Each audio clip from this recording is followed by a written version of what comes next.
إسلامية. بهذه لو فهمنا الإسلام بالمفهوم الحقيقي للإسلام لوجدنا أنه هو الحضارة وهو الرقي وهو التقدم. فاليوم عندما نرى الشاب المسلم من رجال الأمن ومن غير رجال الأمن يتحلون بهذا النوع من الثقافة، بأن يقوموا بمساعدة الإنسان المسلم، بمساعدة ضيوف الرحمن بكل ما أوتوا من قوة ومن إدراك ومن وسائل.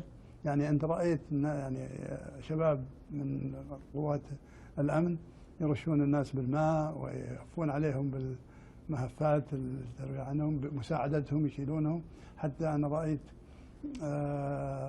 صورة معبرة جدا، كان في واحد شاب سعودي من رجال الأمن يدلك رجل واحد في الحرم. فهذه هي الأخلاق الإسلامية. يعني الإسلام يحثنا على ذلك. يعني إذا كان في الإسلام أن إماطة الأذى عن الطريق فضيلة، فما بالك عاد بالأمور الأخرى؟ ما بالك وأنت تساعد وتساهم ضيف الرحمن في هذه المشاعر المقدسة؟